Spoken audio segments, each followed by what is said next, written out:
This slide is familiar to you if you were here this morning, and notice our question this morning was, what is religion? And it made me, I wanted to expound a little bit on this point for the next few moments that we're together. I'm very thankful for the focus in our singing, the tell me the story of Jesus. When we stop and we think about telling the story of Jesus, we stop and say, how do we tell the story of Jesus? Well, if we begin with, He's my King, then we're going to be zealous when we tell the story of Jesus. We cannot tell it without zeal. We cannot tell it without being on fire for God.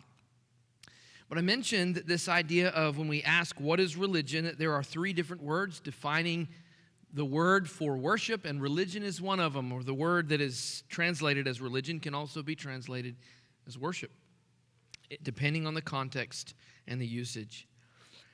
But there are oftentimes misunderstandings surrounding this, because sometimes zeal in telling of the story of Jesus, it is sometimes not actually explaining what Jesus said.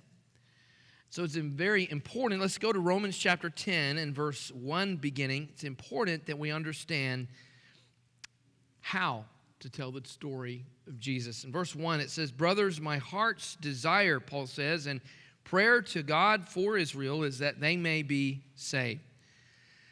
For I bear them witness that they have a zeal for God, but not according to knowledge. For being ignorant of the righteousness of God and seeking to establish their own, they did not submit to God's righteousness. For Christ is the end of the law for righteousness to everyone who believes." And so if you think about this word for zelos, for zeal is zelos, it's an intense positive interest in God. It's almost an intense, fervent interest. You could think of an intense, fervent heat. Being on fire for God is often synonymous with being zealous for God. But notice this zeal for God is not in submission to His righteousness, but it is a zeal that is outside of His righteousness, a zeal that would seek to establish self-righteousness that does not submit to God. And so when we think about a fervent heat, a fervent fire, it's something that we all desperately need. If you're going to eat, you have to have fire in order to cook that meal. If you're going to be warmed, you have to have fire in order to be warmed, whether it's in a furnace or a fireplace. And you think about this idea of the fireplace, that is described or defined as the righteousness of God. When we are within the righteousness of God and that fire is there, then we are going to be warmed. We are going to be sustained, and we are going to be provided for.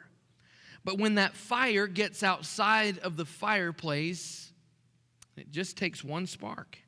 It can burn the house down. If the fire is outside of the control, then it is not something that provides sustenance. It's not something that provides warmth. It provides devastation, destruction. And so this idea of zeal for God must be controlled by His righteousness, must be controlled by His law. For Christ is the end of the law for righteousness to everyone who believes. Christ is the ultimate control when it comes to our zeal for God. So this evening,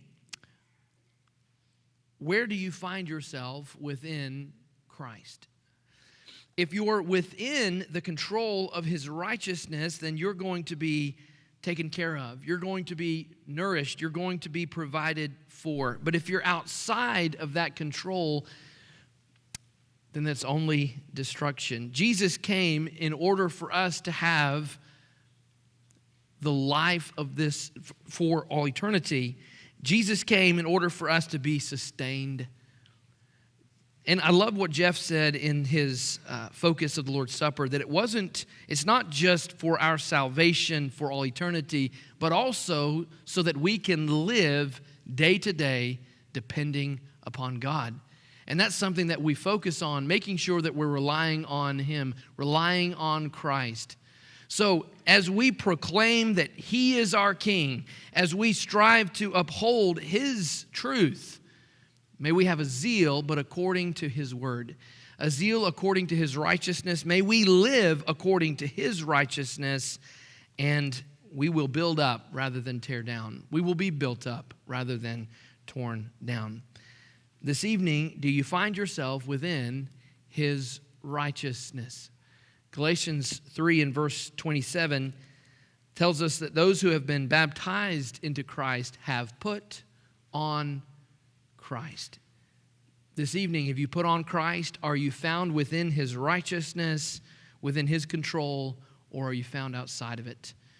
The choice is yours this evening, but be inside of Christ. Be a child of His.